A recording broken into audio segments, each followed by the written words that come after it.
Mezzanotte e 56 grado, Parco delle Rocce. Valentina Vidal, 22 anni, di Strassoldo, è scoccata l'ora più importante della sua vita. La scorsa notte ha fatto il vuoto fra lei e le altre ragazze che hanno cercato di conquistare lo scettro della più bella. È una corona importante che ti vede arrivare praticamente direttamente alle selezioni finali di Miss Italia. Te l'aspettavi? Ci speravo, come un po' penso tutte le 33 partecipanti di ieri sera, ma è stata una bellissima sorpresa. Papà Simone, finanziere, mamma Anna, apprezzato architetto e appassionata pittrice su ceramica, hanno messo al mondo l'opera d'arte più bella, come del resto le altre due figlie, Carolina e Veronica. Quindi adesso che cosa ti aspetti di fare dopo questa vittoria?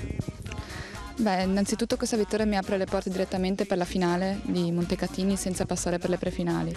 Una volta là cercherò di dare del mio meglio per tenere alto il nome della nostra regione e spero di conquistare, seguire le orme delle mie illustri, delle ragazze che mi hanno preceduto come Atina Covassi o Martina Floreani, che hanno tutte e due ottenuto una fascia nazionale. E come spesso capita in questi casi, la gelosia è dietro l'angolo, più che mai giustificata. Ma più contenta forse la mia sorellina piccola, Veronica, mentre l'altra sorella non è, rosica un po', diciamo. Perché rosica?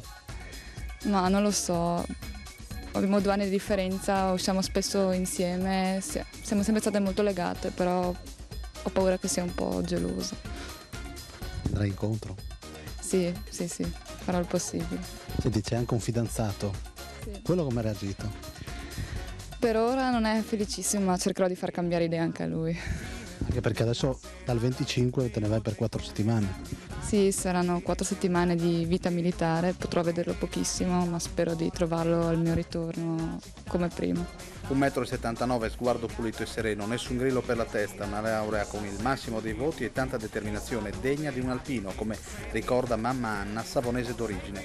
Valentina, giovane abituata a non perdere tempo e a cavalcare la concretezza, lancia subito un appello dal giardino della sua incantevole casa, situata nel cuore del borgo medievale. Beh, intanto cercherò di far vedere che sono una ragazza con i piedi per terra, che il concorso non è la mia unica possibilità, ma ho studio e gioco a pallavolo, ho altre priorità nella vita.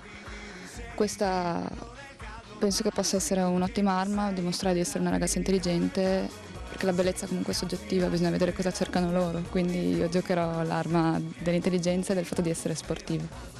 Lancio un appello ai telespettatori di Telefriuli, quest'anno facciamo vincere una friulana finalmente, una vera friulana con i piedi per terra e tanta voglia di mettersi in gioco.